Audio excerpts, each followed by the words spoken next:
Buenas noches y bienvenidos a Debate con Nacho Castillo. Es el último día de vacaciones de Nacho, ya mañana lo tenemos acá con nosotros. Para este servidor ha sido un verdadero placer haber compartido con ustedes este importante espacio de opinión, que por cierto hoy estará dedicado a poner en perspectiva la elección del nuevo fiscal general de la República y su adjunto. ¿Cuáles son los retos que asume este nuevo funcionario? ¿Cómo fue su proceso de selección y al final de escogitación? Y más importante todavía, ¿qué marco de acción tiene para incidir en dos grandes problemas de nuestro país que tiene que ver con la inseguridad y con la impunidad? Y para tratar esta serie de temas les presento a nuestros invitados hoy. Nos acompaña Ramón Villalta, es director ejecutivo de ISD y querellante además en el caso Flores. Don Ramón, buenas noches. Buenas noches y muchas gracias por la invitación. No, gracias a usted por aceptarla, un placer compartir la mesa. Ricardo Velázquez Parque es diputado de Alianza Republicana Nacionalista, abogado también de la República. Gracias por estar acá con nosotros, Ricardo. Buenas noches. Muchas gracias, Federico, por la invitación y con un placer de poder discutir ideas, es lo que nos apasiona. Bienvenido sea. Qué bueno que aceptó también la invitación, será un placer. Y don Roberto Cañas es analista y firmante de los acuerdos de paz, también un analista recurrente consulta en este y otros espacios de opinión. Don Roberto, buenas noches, bienvenido. Buenas noches, una gran sorpresa verte en este set, qué bueno. Además, un saludo a los que nos están viendo. Siento que va a ser muy importante poder platicar acerca de lo que está pasando en la realidad salvadoreña. Muy bien, pues gracias nuevamente por aceptar la invitación. El primer bloque es gracias a la Central de Seguros y Fianzas. Durante 30 años hemos consolidado nuestro liderazgo en fianzas. Somos expertos en seguro de personas, seguro de daños, fianza segura. Nuestro servicio es de calidad, ágil y oportuno. Alcancemos juntos nuestras metas, porque los salvadoreños no nos dejamos vencer. 3 décadas de desarrollo. La Central de Seguros y Fianzas. Por 30 años, su centro de confianza. Muy bien, ya tenemos un nuevo fiscal general de la República. Fue ya juramentado esta mañana en una sesión extraordinaria de la Asamblea Legislativa. A mí me gustaría, en primer lugar, tener una impresión suya, cuáles son las expectativas, señor Villalta, que derivan de este nuevo nombramiento y qué idea tienen ustedes de la persona que ocupará tan importante cargo. Bueno, yo creo que en primer lugar lo que hay que señalar es que la Asamblea Legislativa, los partidos políticos en esta ocasión, en buena medida escucharon la voz de muchas de las organizaciones sociales que clamábamos la no reelección del exfiscal Luis Martínez, por razones obviamente muy conocidas por la sociedad salvadoreña. Y yo creo que eso ha sido un hecho trascendental, ¿verdad? Que se haya electo a una persona distinta a el anterior fiscal general de la República. El proceso que se ha seguido, yo creo que es importante señalar que todavía la clase política nos está demostrando que no tiene el valor suficiente para poder elegir a personas cuyos perfiles demuestran probablemente mayores capacidades técnicas, más idóneos, pero quizá mucha más independencia, mucho más compromiso con el país, mucho más compromiso con el Estado y con la sociedad salvadoreña. Creo que habían perfiles de personas candidatas que pudieron haber sido y resultado electas. Bueno, para mí siempre pensé que Francisco Díaz era una muy buena carta para elegirlo, pero no apareció en ninguno de los partidos políticos, probablemente justamente por eso, ¿no? Por ser una persona de mucho compromiso. Lo hemos visto desempeñándose como superintendente de competencia, muy comprometido. Bueno, el juez séptimo de instrucción, que también estaba en la competencia, creo que había. ¿Y el juez séptimo por la resolución del caso Flores? No, o por yo su creo que desempeño en general? él ha tenido una historia bastante en distintos casos, no solo en el caso Flores, en el caso Selenel y en otros casos ha mostrado mucha capacidad, mucho compromiso, mucha independencia en su actuación. Entonces, creo que había. Pero bueno, ¿cree usted que la resolución del caso Flores y particularmente lo que muchos consideraron era una especie de carta de presentación o de credenciales ante la clase política le afectó en sus aspiraciones? No creo que le haya afectado eso. Yo más bien vuelvo a insistir en que creo que todavía la clase política de El Salvador no tiene el valor suficiente de dar el salto para poder nombrar a personas que tengan mayor independencia para el desempeño de un cargo tan importante como el de la Fiscalía. Ahora bien, ya se ha electo al fiscal y se ha nombrado también al adjunto. Para nosotros lo importante es dar un voto de confianza de esta elección. Queremos de todas maneras conocer bien el decreto legislativo para conocer las razones que ha tomado la Asamblea Legislativa, en la que nos pueda y deba de demostrar por qué razón esta persona era mucho mejor que todos los demás personas que estaban como candidato. Creo que este es un elemento que todavía está pendiente de revisar el decreto legislativo, porque debe de sustentarse y debe de argumentarse las razones de por qué esta persona era mejor que los demás. Hubo un largo proceso, ¿no?, entre la fecha en la que debió haber sido electo el fiscal y el momento en el que es electo en última instancia. Fue un proceso en el que los partidos políticos se echaron la culpa de que unos no estaban listos, particularmente el FMLN decía que había una división en Arena y que esa división en Arena era la que no permitía que se pusieran de acuerdo. Al final tuve el placer de conversar con el presidente del COEN esta semana, él me dijo ya estamos listos, el presidente o más bien el jefe de fracción dijo esta semana también que ellos estaban ya listos, que ustedes como fracción estaban listas, y quizás por esa serie de declaraciones me sorprendió mucho hoy la abstención del diputado Johnny Wright, y me gustaría consultar primero, señor Velázquez, si este es un tema que puede interpretarse como una división al interior del partido. Quizás él fue la única voz que lo expresó en un descontento más generalizado. Usted está dentro, usted nos puede decir. Yo quiero decirte categóricamente y con propiedad, porque acabo de estar con Johnny, mi hermano nacionalista, reunido platicando de la riqueza que tiene Alianza Republicana Nacionalista en la diversidad de pensamiento y en el apasionado debate al interior de la fracción que se da previo a que bajemos a las plenarias. Eso creo que es parte de lo que enriquece la dinámica que está demostrando una fracción de 35 diputados propietarios y 35 diputados suplentes comprometidos y coherentes con lo que nos planteamos en la campaña, que íbamos a elegir funcionarios de segundo grado, y el fiscal general de la República es uno de ellos, que cumpliera con perfiles de idoneidad, de trayectoria, que cumpliera con una trayectoria no solo académica, sino que profesional, que no vaya a llegar a la Fiscalía General de la República con la excusa de que va a llegar a aprender o a enterarse de cómo funcionan las cosas, sino que buscábamos un fiscal de carrera, particularmente en el caso de la Fiscalía General de la República. Yo, por respeto y por consideración a mi colega, esperaría que él responda cuáles fueron las razones que tuvo para votar en abstención. Sin embargo, solo déjame terminar este punto, nosotros discutimos ideas y respetamos a la persona. Parte de nuestros estatutos en el principio 9 habla de la diversidad de pensamiento.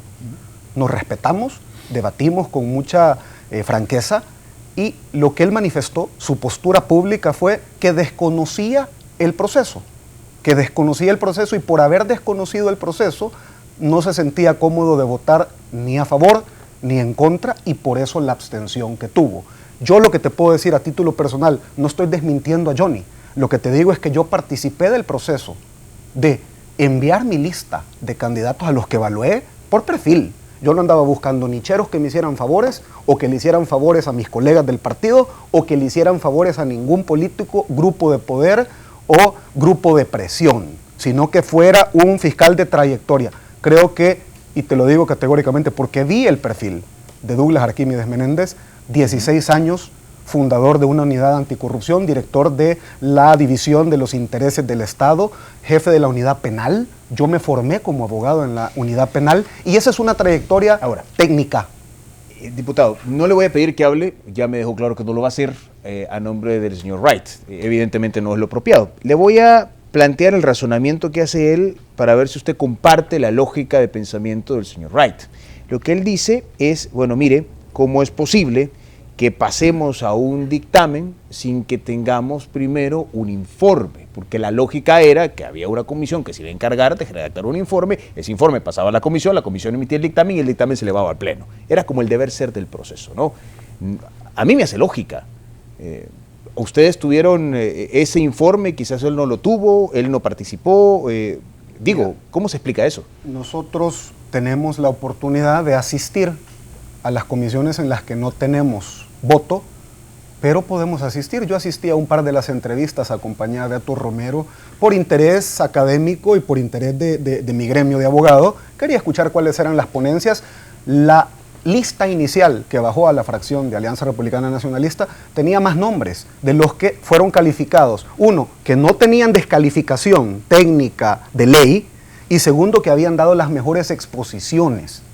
De esa lista, el jefe de fracción, Beto Romero, nos solicitó a los 35 diputados propietarios que emitiéramos cada uno una lista más reducida de 5 candidatos que satisfacían a nuestro criterio la investigación responsable que nos corresponde hacer como diputados. Una solicitud a los 35. Y yo la hice y envié por correo electrónico al jefe de fracción, y mis colegas, mis hermanos nacionalistas, hicieron su matriz, entregaron sus listas, se hizo una matriz que se redujo a menos nombres, y cuando ya habían menos nombres, yo no estaba en el país, hubo una reunión de fracción en la que todos acordaron dar el apoyo a la comisión para negociar. Delegaron a los representantes de la comisión, que son Beto Romero, doña Milena de Calderón y Neto Mason, para que ellos negociaran, tomaran la decisión con las demás fuerzas políticas para que bajara al pleno. Una vez delegado eso, el proceso a mí me queda bastante claro. Quiero decirte que Douglas Arquímedes Meléndez es uno de mis, no era el primero en mi lista, pero era uno de mi lista. Ahora espero que supera mis expectativas. ¿Coincide usted que había otros perfiles más calificados, técnicamente hablando? Yo creo que la descalificación a priori en El Salvador es una práctica política que hay que ir eliminando. Le cambio la pregunta, conforme, le cambio la pregunta. Usted me dice no era el primero en mi lista, tenía otros en la lista. ¿Por qué? Porque vi el perfil de cada uno. Y a veces, mira, a veces yo puedo tener una percepción personal, pero prevaleció lo que consensuadamente con mis 35 colegas y hermanos, bien, se llegó al nombre del que satisfacía ese compromiso. Buscar un perfil, un diputado tiene que buscar un fiscal de carrera, no un político que llegue a hacer política a la Fiscalía General de la República. Señor Cañas, escuché con mucha atención las declaraciones de los dos invitados anteriores y me llamó mucho la atención lo que dijo el señor Villalta. Los políticos les falta valor. ¿Es un tema de valor o es un tema de intereses, en su opinión? Yo creo que lo que está pasando, la juramentación que se dio hoy en la Asamblea Legislativa, hay que verlo desde esta perspectiva. En cualquier hecho hay que identificar cuáles son las lecciones aprendidas, cuáles son las malas prácticas. Identificarlas es importante para no volverlas a repetir, y hay que identificar las buenas prácticas para volverlas a hacer. Creo que una lección aprendida es que no se debe aceptar que los plazos que se establecen legalmente se incumplan.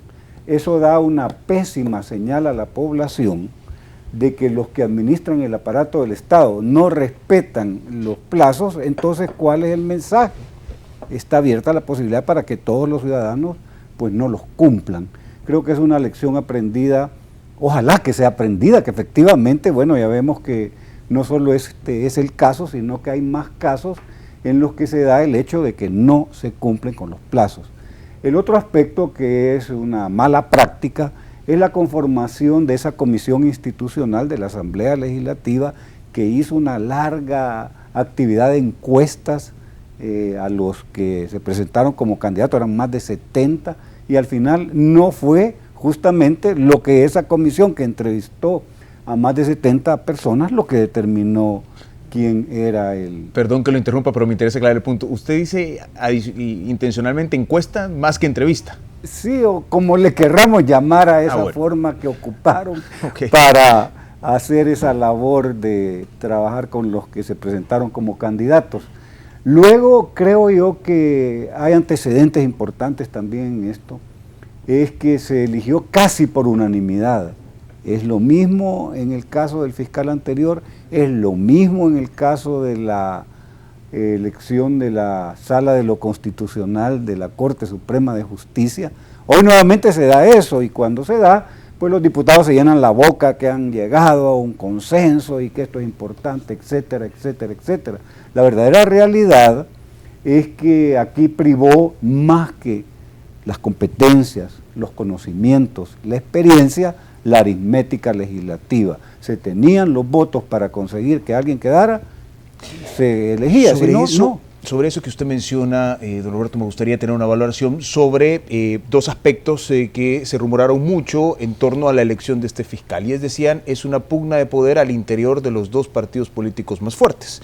Se habló, y hay una publicación del periódico electrónico El Faro, donde se habla de un fuerte financista del Partido Arena condicionando o estableciendo inclinaciones a favor de la reelección del señor Luis Martínez, y se habla también de un alto representante, tanto político como empresarial del FMLN, también inclinando un nivel de apoyo hacia el señor Luis Martínez. Al final, parece que ninguno de los dos tuvo éxito en esto. ¿Qué se puede leer de eso? ¿Queda en el rumor que tanto llena lamentablemente el tema hoy de redes sociales, o hay algo de eso? Y que justamente es una mala práctica el hecho de no fortalecer la institucionalidad de la Asamblea para que sea una comisión que es nombrada para eso, para que lo haga. Y si no sucede eso, pues lo que se da es lo que tú estás mencionando. Son otras lógicas las que determinan quién al final puede ser electo. También elección aprendida, cómo se hacen las elecciones en El Salvador de estos cargos. Es decir, se lanzan a los leones los primeros que se presentan como candidatos, empieza un procesamiento, se suben al ascensor de la Asamblea con un nombre, al bajar del ascensor tienen otro nombre. Es como muy propio de la realidad salvadoreña esa manera de elegir, hoy casi por unanimidad. Después vamos a ver qué pasa. Por supuesto, lo importante que hay que demandarle al nuevo fiscal es que tenga la Constitución en la mano, que esa es parte de la función pública. Dijo que va a tener la Constitución y la Biblia. Bueno, qué bueno. El funcionario público tiene determinado que no puede hacer más que lo que determina la ley. Okay. Es decir, eso es fundamental. Y quiero terminar solo muy rápidamente con las buenas prácticas, porque de esto tienen que haber buenas prácticas. Y pienso que la buena práctica es la exposición mediática que tuvo el tema, la participación social ha sido importante, incremental en comparación a otros casos. Creo que eso es fundamental recogerlo, es positivo.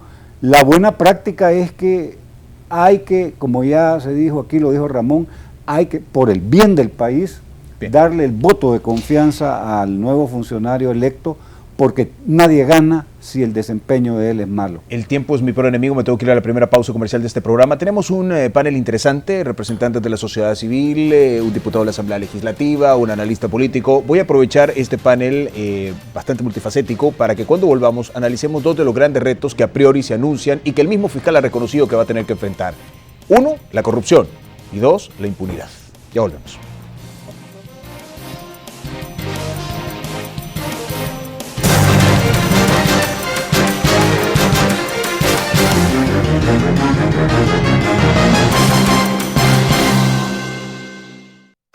Juega más, gana más, ahora tú decides. Miércoles de alegría porque se juega El pozo de la lotería. Ahora tú decides el primer premio, desde 100,000 hasta $150,000 acumulables. Pedacito 1.25 y entero $25. Y con tu compra aportas a la beneficencia con Lotería en Acción. Lotería Nacional de Beneficencia. Juega más, gana más, ahora tú decides. El primer premio va en $100,000. El Ministerio de Educación está impulsando una transformación integral del sistema educativo. Los paquetes escolares se han ampliado hasta bachillerato. Cada día hay más computadoras que le dan acceso al mundo tecnológico a nuestras niñas y niños. Nuestros maestros y maestras se están formando para brindar una mejor educación. Triplicamos el presupuesto para la primera infancia. Más municipios libres de analfabetismo. Y estamos promoviendo el disfrute de la lectura en la juventud. Estamos educando para desarrollar capacidades productivas y ciudadanas. Ministerio de Educación. Unámonos para crecer. En Shock.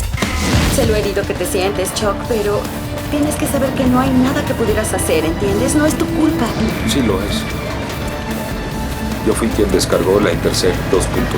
Fui yo quien eligió ser espía y fue el que pagó el precio. ¿Quién nos sacará de esto, amigos?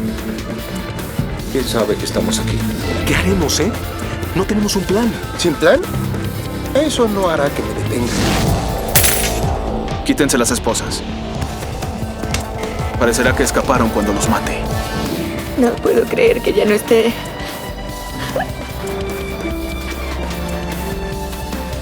No estaba loco, padre. No estaba loco. Atrapa a Shaw y renuncio. Lo prometo. Shock, este domingo a las 9 de la noche, por BTV. Hay mucho que compartir.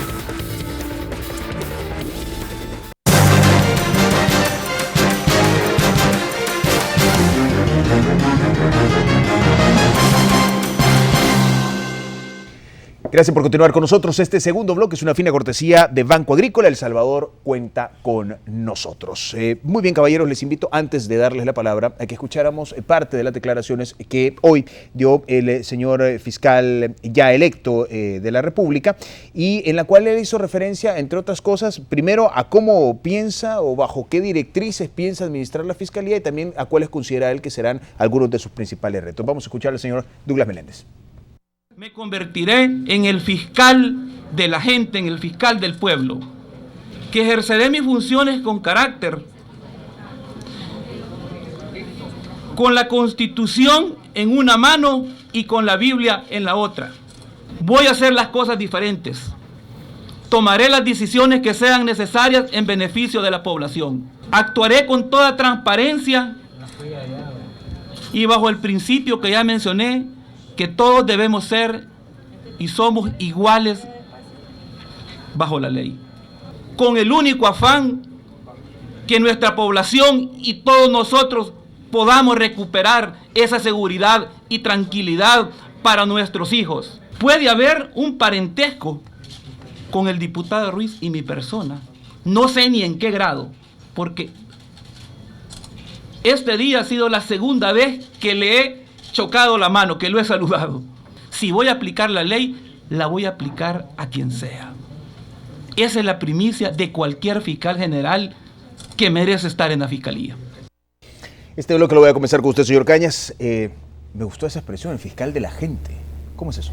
Es que hay que ver la Constitución, porque las declaraciones está bien, pues, pero para mí lo que determina es el principio constitucional, y la Constitución dice qué es el fiscal, cuáles son lo que le corresponde hacer. Es fundamentalmente defender los intereses del Estado y de la sociedad. Por eso cuando él dice, digamos que está bien, pues, pero yo diría de que se podría hacer economía de discurso diciendo yo me voy a pegar al cumplimiento del mandato constitucional. Ajá. Y ahí ya queda listo. Vamos a ver qué sucede, porque yo creo que... Le voy a sumar, perdón, a su análisis, una declaración que retomamos del presidente de la ANEP, y él dijo, vaya, miren señores, ya los políticos lo eligieron, a partir de que lo eligieron, rompa todo vínculo con los políticos y tenga una real independencia. ¿Esa es una de las principales características, en su opinión, que debe aspirar esta nueva fiscalía? Es que lo que él tiene que hacer es cumplir con el mandato constitucional, ahí no hay vuelta de hoja, ese es su guía rectora de conducta, de comportamiento. Y yo digo que, solo déjame decirte una cosa, de lo que privilegio, además de esa correspondencia que tiene de representar los intereses del Estado y de la población, es la investigación del delito. Eso es fundamental para poder de alguna manera contribuir a disminuir la ola delincuencial que nos tiene agobiados en el país. Conforme. Ricardo, cuando usted me dijo que como diputado se había dado la tarea de investigar bien a la persona por la que iban a votar y de evaluar currículums y trayectoria, en el caso particular del fiscal electo, él fue de los primeros, si no el fundador de la unidad de la Fiscalía que investiga el tema de la corrupción, participó de casos tan sonados como el de ANDA, por ejemplo, también el tema de los títulos falsos, investigó otros casos. La pregunta concreta a la que quiero llegar es, en materia de corrupción, ¿qué esperan ustedes como Arena? Y si es mucho hablar como Arena, ¿qué espera por lo menos usted como diputado de Arena que haga este fiscal en la lucha contra la corrupción?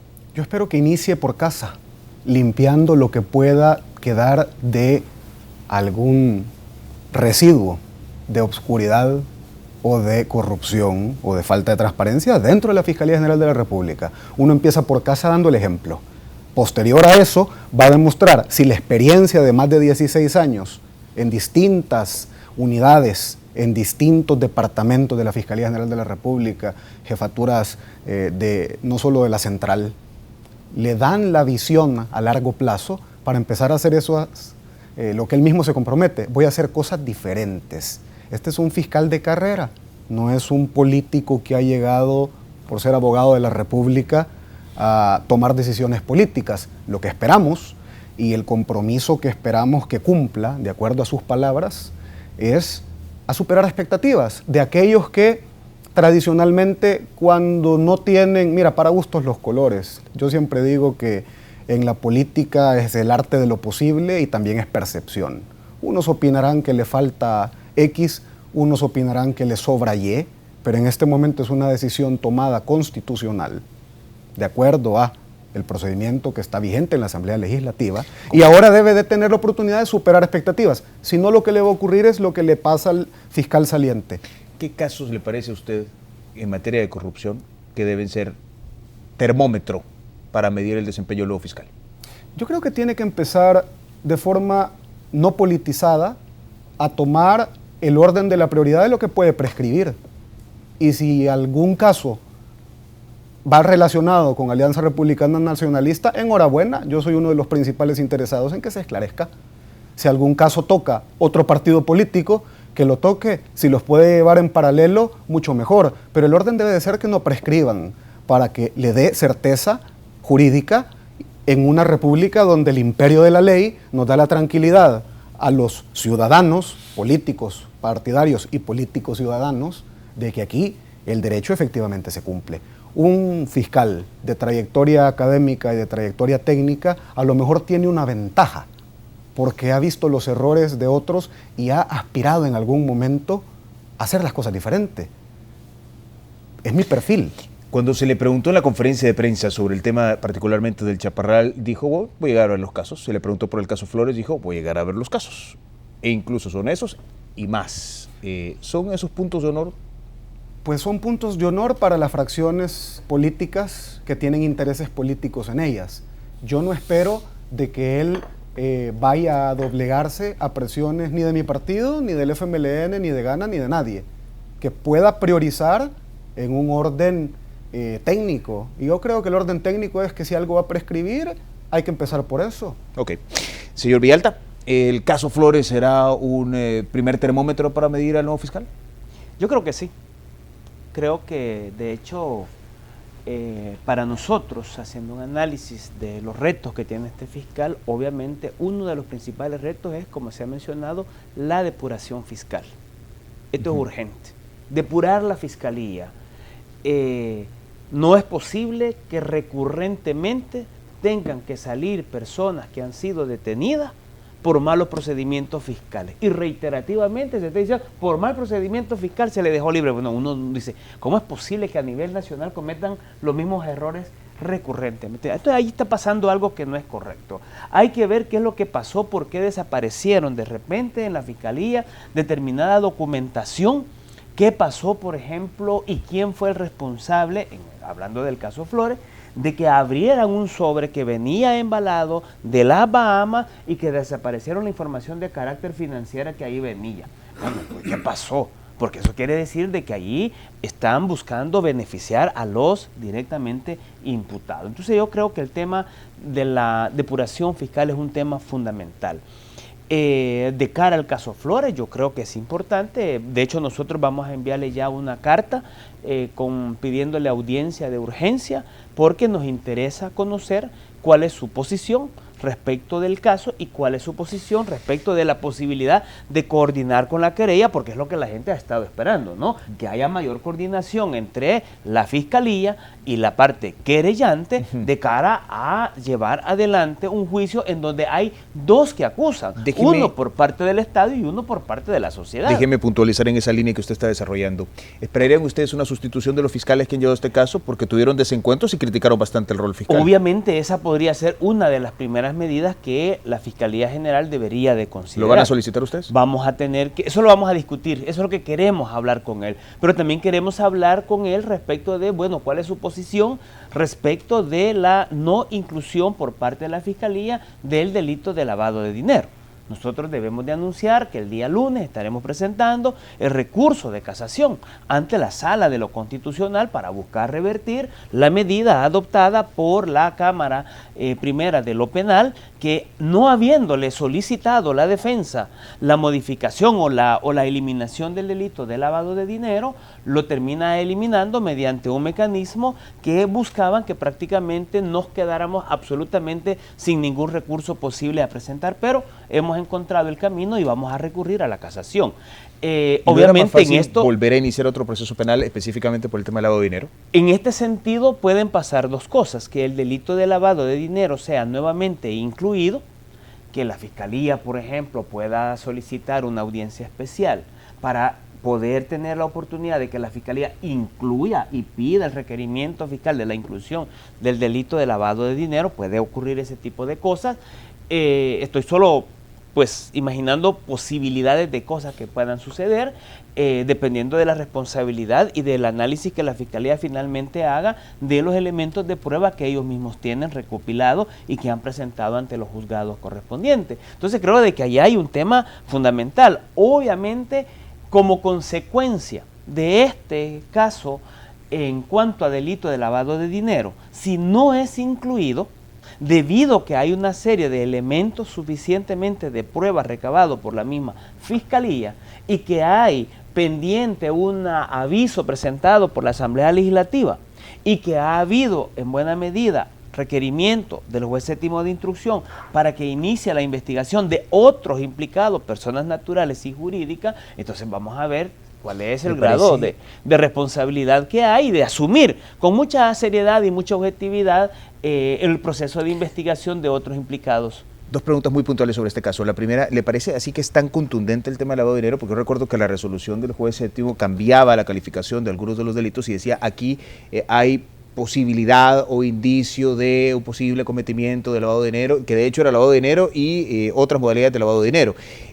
Pero lo dejaba esto de posibilidad. De hecho, quienes oímos la lectura de la sentencia, que fue casi todo el mundo porque lo transmitimos, no parecía tan contundente. Por lo menos no fue la impresión que me quedó a mí. Los elementos de prueba que hay en el proceso, y el juez lo anunció a finales de febrero del año pasado, principios de marzo, uno puede buscar notas periodísticas del 3 de marzo y ahí las va a encontrar, en la que él anunció la probabilidad, la posibilidad de incluir el delito de lavado de dinero, a partir del análisis que él había hecho del conjunto de pruebas presentada por la Fiscalía, y le decía a la Fiscalía, mire, lo que usted me ha entregado realmente no me da para la configuración del delito de enriquecimiento ilícito, sino de lavado de dinero. Al final, en la audiencia preliminar, el juez le notifica, le avisa al imputado Francisco Flores de que existía esa posibilidad, que la querella también había solicitado y que los elementos finalmente que hay cuando presenta la resolución es la que él decide incluir el delito de lavado de dinero por los 10 millones, mantiene enriquecimiento ilícito no por los 5 millones porque no hay prueba. No, por cerca de 300,000. Por $300,000 porque es lo único que se demostró objetivamente, que él había sido enriquecido y que no había demostrado y aplica una modalidad de lavado por los otros 5. Ahora, don Ramón, y una última pregunta. Usted dijo, y vamos a pedir que se amplíe la investigación a otros vinculados al caso Flores. Déjeme agregarle una cosa. ¿Quiénes son esos otros? Por el tiempo me come. Y también si ISD, bajo la misma línea argumental, participaría de una querella, por ejemplo, en un caso Chaparral, si es que se llegara a abrir. Yo creo que esto depende también de los recursos que disponemos. Realmente meterse a querellar no es una cosa sino más, requiere de mucha capacidad instalada, equipo de abogados que deben de estar presentes y no siempre para este tipo de temas hay recursos, obviamente. Entonces depende de esto en primer lugar. En segundo lugar, nosotros lo que estamos haciendo es más bien dándole seguimiento, y esto es un tema importante para el fiscal general electo. ¿Ves que nuestra principal labor es más bien observar el desempeño del cumplimiento de las funciones constitucionales? En este sentido, a quien corresponde investigar, a quien corresponde acusar, es al fiscal, no a nosotros. Entonces lo que nosotros tenemos que garantizar es darle seguimiento para que las instituciones debidamente funcionen. Entonces sí, yo creo que hay en este caso más bien una serie de antecedentes en la Fiscalía Asamblea Legislativa, sociedad civil, varias organizaciones presentamos aviso de lavado de dinero que el anterior exfiscal se negó a investigarlo definitivamente, y ahora hay elementos que en el juzgado séptimo de instrucción, en la resolución quedó establecido que se instruía, se certificaba a la Fiscalía para que pudiera iniciar la investigación del delito de lavado de dinero. Conforme. Me voy a la pausa comercial. Cuando regresemos, hoy presentó la OCU una encuesta bastante contundente.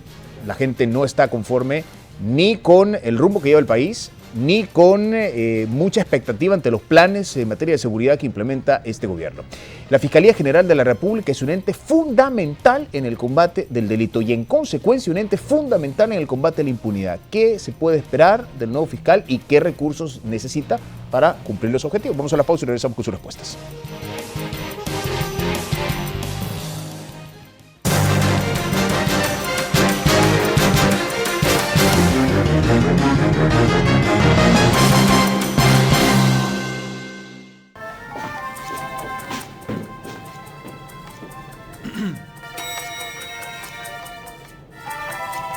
Yo sé que le gusta. Es más fácil, más rápido ganar con Lotín. Tu dinero al instante. Más juegos, más dinero. Con Lotín de $3. Raspa y gana encontrando 3 figuras iguales. Hasta $100,000 al instante. Con 2 zonas de juego y además, extra juego. Lotín, tu dinero al instante. Lotería Nacional de Beneficencia. El Ministerio de Educación está impulsando una transformación integral del sistema educativo. Los paquetes escolares se han ampliado hasta bachillerato. Cada día hay más computadoras que le dan acceso al mundo tecnológico a nuestras niñas y niños. Nuestros maestros y maestras se están formando para brindar una mejor educación. Triplicamos el presupuesto para la primera infancia. Más municipios libres de analfabetismo. Y estamos promoviendo el disfrute de la lectura en la juventud. Estamos educando para desarrollar capacidades productivas y ciudadanas. Ministerio de Educación. Unámonos para crecer. En Como dice el dicho. Ay, no manches. Te dije que no tomaras tanto. Ay, ya, no estoy para sermones. ¿Cuántas veces hemos hablado de que no salgas entre semana y menos a tomar? No estaba tomando. Pero tu amigo sí, se pudieron haber metido en un problema muy serio. No te metas en mis cosas, punto. Si no me hubiera metido, ahorita estarías durmiendo en la delegación. Pues nadie te pidió que me sacaras. No vuelves a salir con ese amiguito tuyo. A mí no me puedes prohibir nada. No eres mi papá, ya te lo he dicho 1000 veces. Hijo, tu hermano te quiere mucho. Se ha hecho cargo de ti desde que tus papacitos murieron. Bueno, pero eso no le da derecho a prohibirme cosas. ¿Qué pasa? Jorge, cuidado. ¿De qué estás hablando, Manuel? No te va a pasar nada, ¿me oyes? La casa es para él. No hables, tranquilo. Por favor, te encargo que no haga tonterías, que estudie. Como dice el dicho, este sábado a las 6 de la tarde, por BTV. Hay mucho que compartir.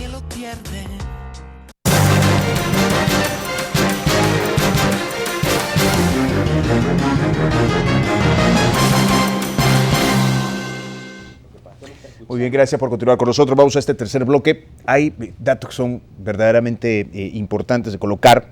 Se ha hablado, y esta semana tuvimos el placer también de conversar con algunos jueces sobre el tema justamente del rumbo de la seguridad. Y el juez Arévalo Ortuño, por ejemplo, decía que algunos fiscales tienen una carga de trabajo tan grande que francamente los resultados que son adversos en muchas ocasiones se explican fundamentalmente en esto. Y algunos datos, por ejemplo, se habla de que algún fiscal, por ejemplo, en materia penal lleva hasta 400 casos en reserva. Y mensualmente se le suman 130 más. Ustedes son abogados, por lo menos 2 de ustedes son abogados. Manejar 400 casos, no creo que lo pueda hacer ni un superfiscal. Y ahí está el punto clave. Justamente hacia eso quiero llegar. ¿Por dónde se tiene que partir para poder fortalecer realmente el trabajo fiscal? Comienzo con usted, señor Parque. Mira, qué bonita la pregunta, me encanta. Y nosotros en el presupuesto general de la Nación, que queríamos de forma propositiva remendarle al FMLN, porque tiene vicios de inconstitucionalidad y falta de priorización, decíamos, hay que fortalecer en el presupuesto general de la Nación el rubro de seguridad. Tenemos en abandono a la población salvadoreña, 600 millones anuales se gasta en seguridad privada por el mal manejo del FMLN. Se gastan en inseguridad 17 puntos porcentuales del PIB. Estamos hablando en números reales de que en la época del conflicto armado, del cual el señor Cañas es firmante del proceso de paz, había un promedio de 568 víctimas. Hoy, en los últimos 6 meses, hay 634, un incremento porcentual del 12% versus lo que pasaba en conflicto fratricida. Imagínate la proporción que han habido aquí en los primeros días del año. ¿Cuántos muertos? Llegábamos a más de 50 muertos en los primeros días del 2016. Es un fracaso de política de seguridad. Y nosotros decíamos, hay que fortalecer a la Fiscalía, a la Policía, hay que fortalecer el rubro. ¿Pero con qué? Con investigación científica. Hay que fortalecer las herramientas que se le dan. Hoy hablaba yo con el jefe de la unidad de vida y me confirma lo que acabas de aseverar.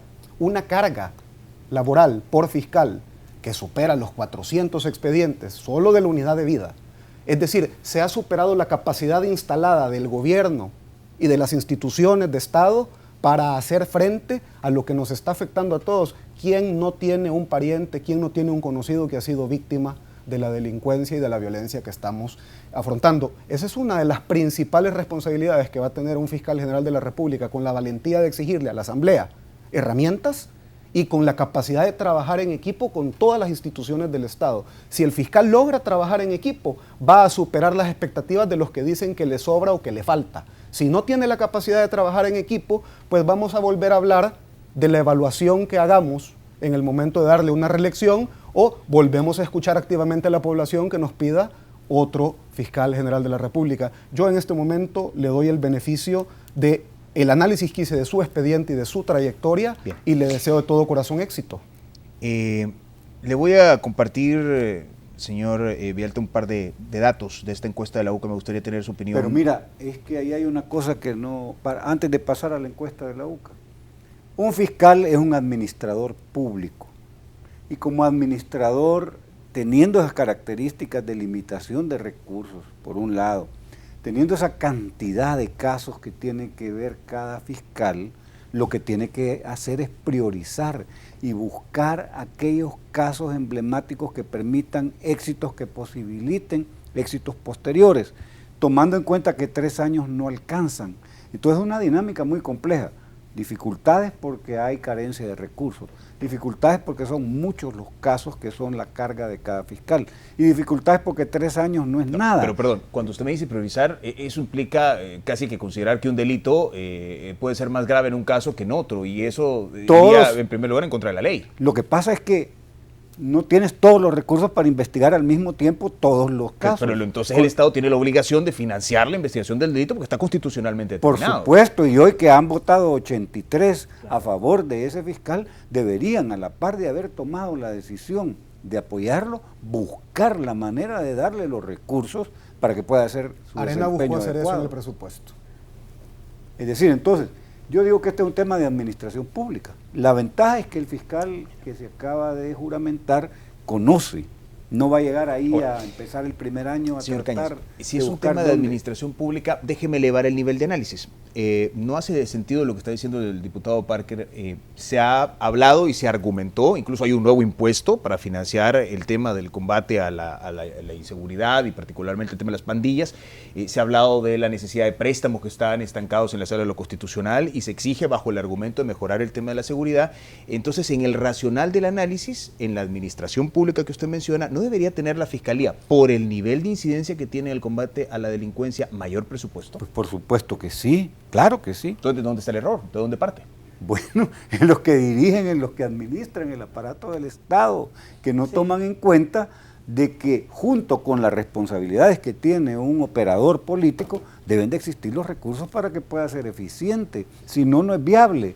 Entonces lo que sucede en términos de función pública es eso, que nos encontramos con un tipo que puede hacer el discurso más poético del mundo y que está en una realidad, tiene pocos recursos, poco tiempo y una gran cantidad de casos que resolver con pocos fiscales. Entonces, ¿cómo va a lidiar con eso? Es un tema de administración. Me da la impresión de que no le gustó mucho el discurso, fíjese, señor Cañas. Pues sí, es que de buenas intenciones. Sí, no, pero yo solo un tema que creo que es importante, es que al final, esto es como de repente que el tema de la delincuencia se le achaca como única responsabilidad al órgano ejecutivo, cuando la Fiscalía General de la República tiene una responsabilidad muy grande en la investigación, pero el órgano judicial también tiene otra parte.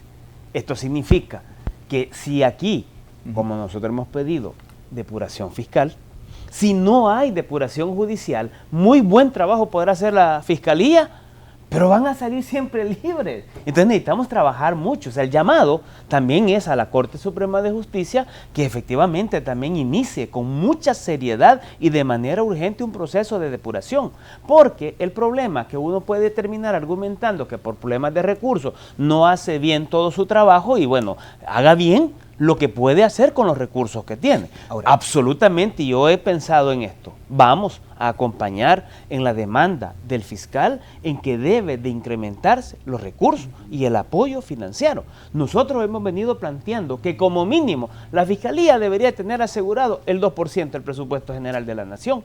Creo que eso sería importantísimo, pero no siempre puede ser que al disponer de recursos automáticamente la cosa mejore. Es que tiene que ver ahí donde es lo que es Roberto, es de administración también. En el tema de administración también tiene, se lo pregunto, no lo asevero, ¿no tenemos que tener un rumbo claro, una política criminal clara? Y sobre esa base le quiero compartir dos datos. 67.7% según el UDOPT que fueron encuestados opinan que los planes de prevención ejecutados por el gobierno van a reducir o poco o nada la criminalidad. Y ojo que es parte de la ruta trazada.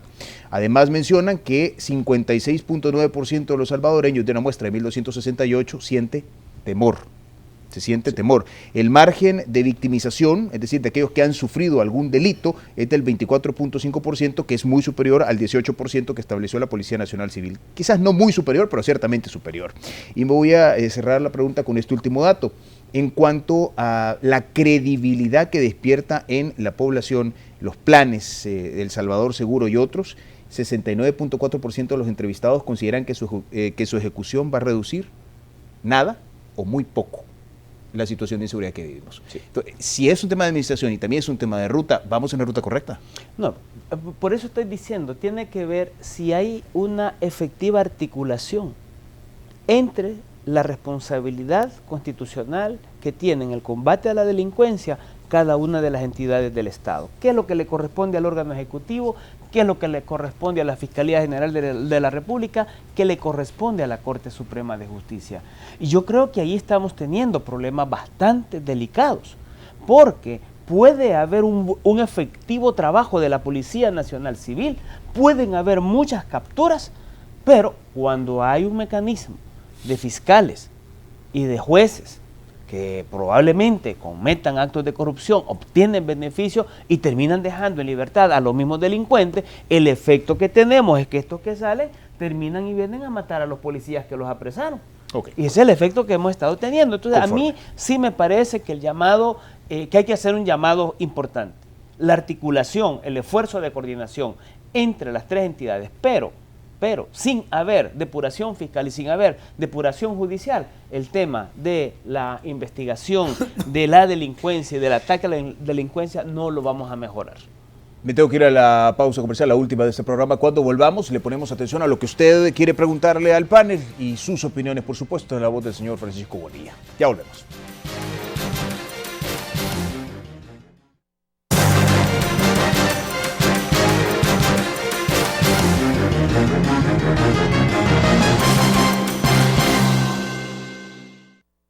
Durante 30 años hemos consolidado nuestro liderazgo en fianzas.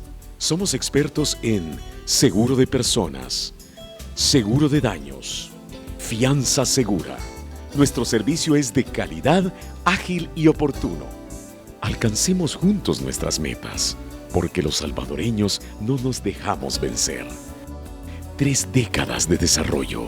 La Central de Seguros y Fianzas. Por 30 años, su centro de confianza.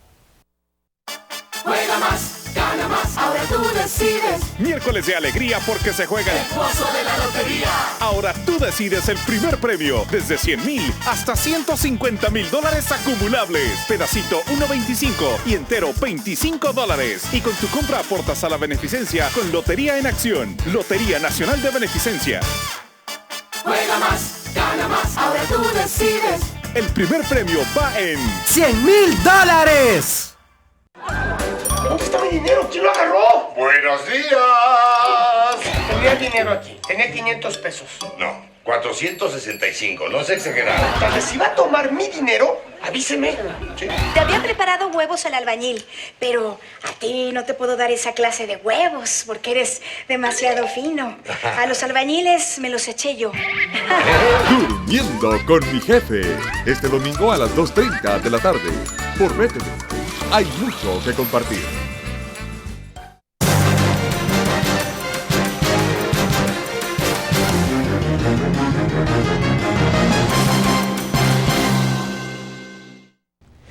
Gracias. Este cuarto bloque es una fina cortesía de Sistema Fede Crédito. Sistema Fede Crédito tiene 75 años dándole la mano a los salvadoreños.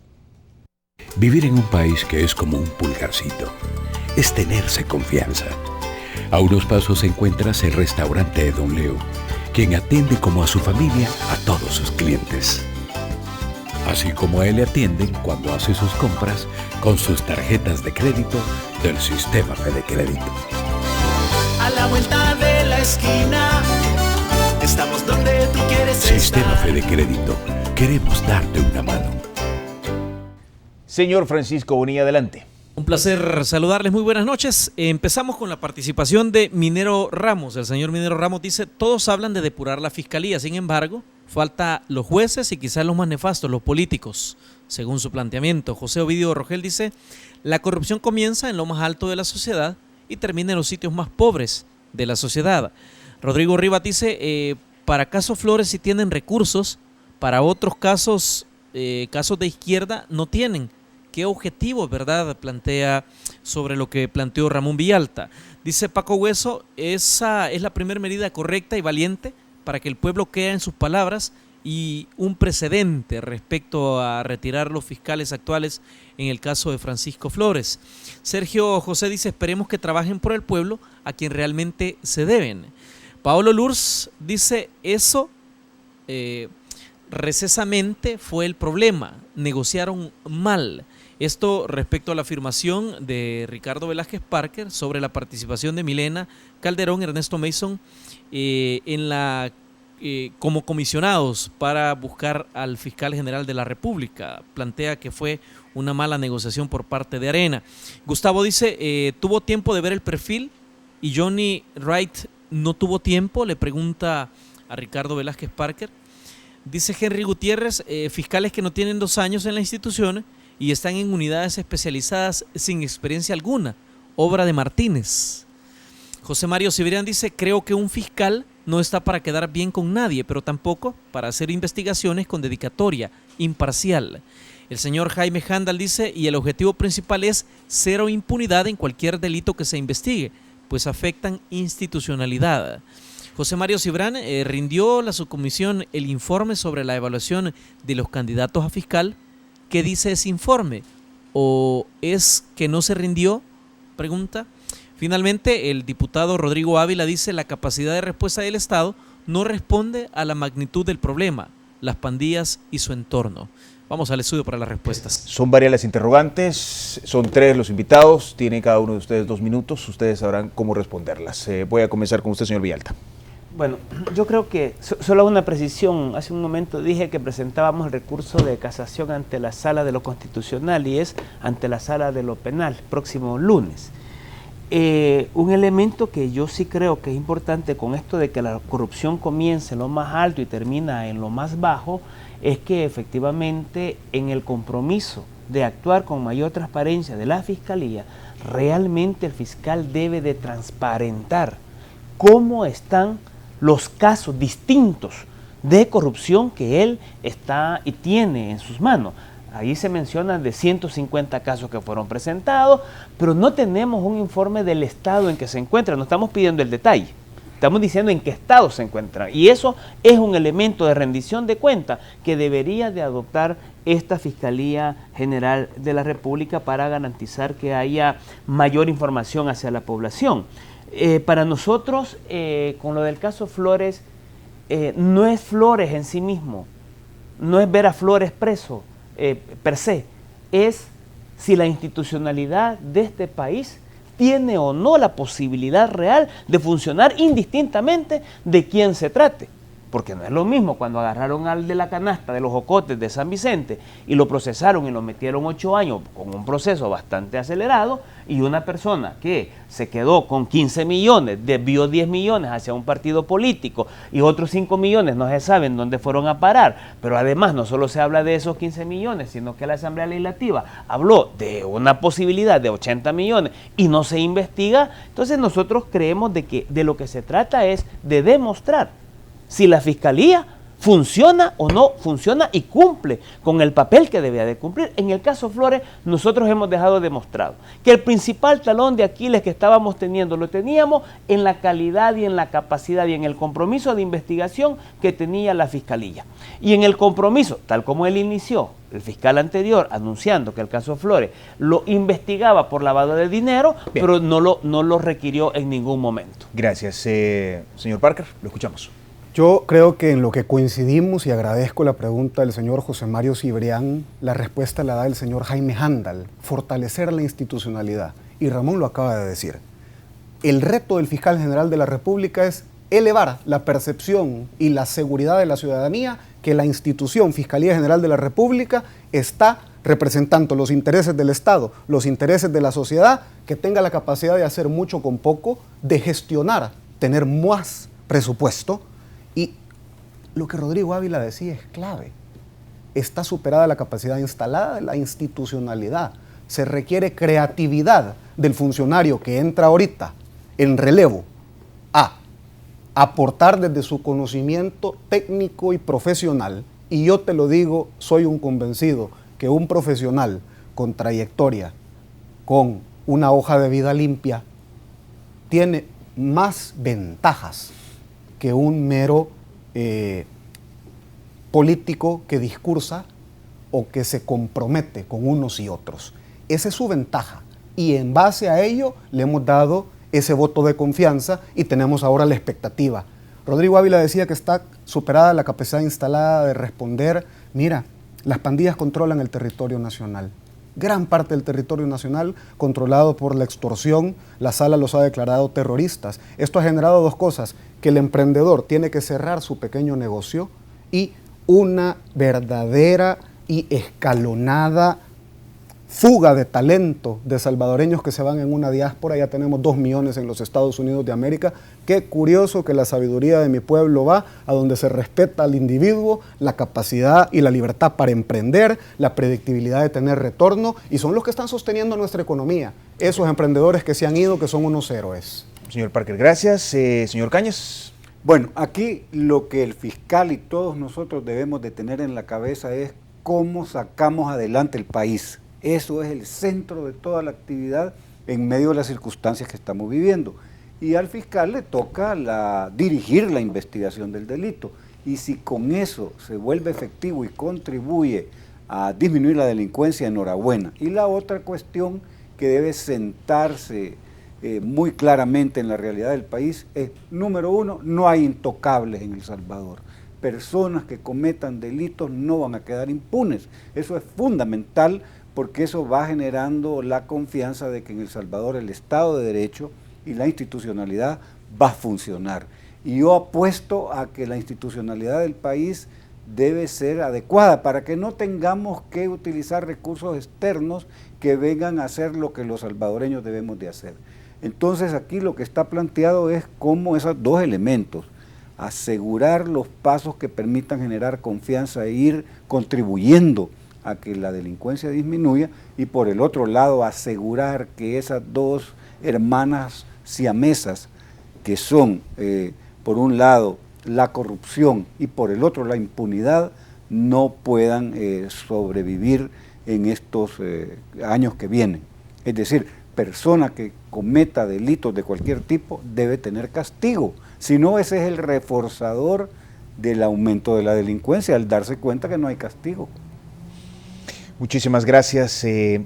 a los tres por haber aceptado la invitación. Ha sido un placer conversar con ustedes. Queda planteada sobre la mesa diferentes posturas. Lo importante aquí es que usted, medio televidente, forme su propio criterio, y ese es el rol que nos toca a los medios de comunicación. Hay un gran reto. Con eso me despido. La última vez que entrevistamos al juez Arévalo Ortuño mencionaba una estadística que ya antes había sido elaborada por otros jueces penales. De cada 100 delitos, apenas 14 son judicializados y uno es condenado. Algunos dicen que no es uno, que son 3.